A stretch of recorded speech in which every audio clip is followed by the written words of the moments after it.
Peacemaker Season 2, Episode 3, titled Another Wick Up My Sleeve. Now, this episode, I thought was the weakest episode of the season so far, but still good. It's still good. I still enjoyed this episode. The previous two episodes, there was a lot going on. And a lot of, elements and story threads happening in those episodes. This is kind of like A, B, C, and it's done. Oh yeah, there's also this little other thing, but in reality, it's not really a lot. Last episode, Peacemaker goes to Earth 2. I like to call it Earth 2. He contacts that version, Earth 2's Hardcore, saying, hey, can we have a talk? She's like, sure. And so in this episode, he goes to Harcourt and they go on a date, or at least have a conversation, seeing if there's some hope and a way to rectify it, even though this Peacemaker is just saying, hey, maybe there's a chance to at least have a be with this Harcourt versus the Harcourt for my dimension. And apparently it goes pretty well, and then see you next week. Oh yeah, and then him fighting, terrorists. There's that. There's a giant set piece at the end of the episode that's a bit like, okay, this is a setup episode. That's what it felt like. It felt like, okay, we need Peacemaker to liking this dimension, seeing the life that he could actually have, and it's not just, oh, his dad isn't a white supremacist, or his brother is alive. It's like, no, you are a hero in the world's eye. Children are crying out your name. Women are happy to flash their boobs at you. You have a bike. Called the Peacemobile with rockets attached to it.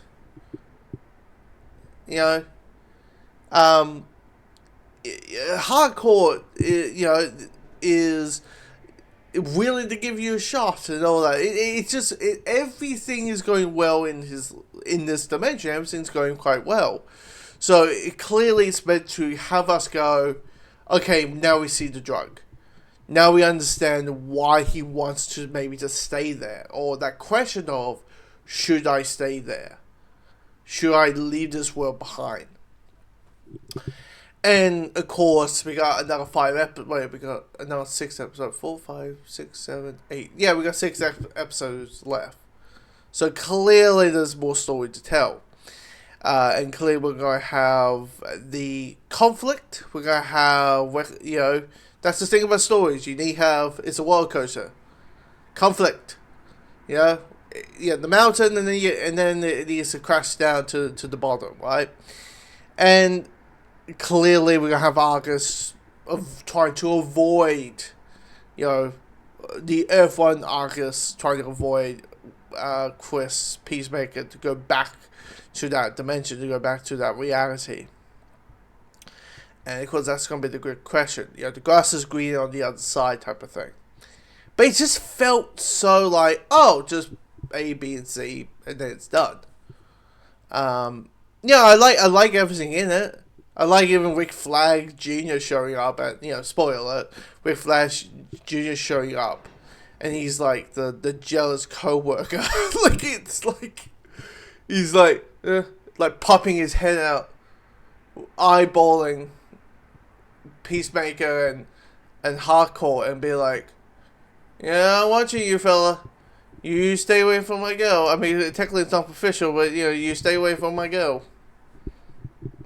But by the way, the whole thing about what's canon and what isn't canon, at the end of the day, it doesn't really matter. And maybe we should just treat it like, yeah, this happened as well. But it also happened in that other universe. Maybe we should do that. Maybe we should just treat it like, oh yeah, sometimes we should just assume that Batman's parents got shot in the alley, and we can also assume that Rick Flag also dated Enchantress in the DCU and in the DCEU. That's the thing, right? There's a question in the beginning of the episode. Hardcore mentions that Rick Flag dated a Chantress,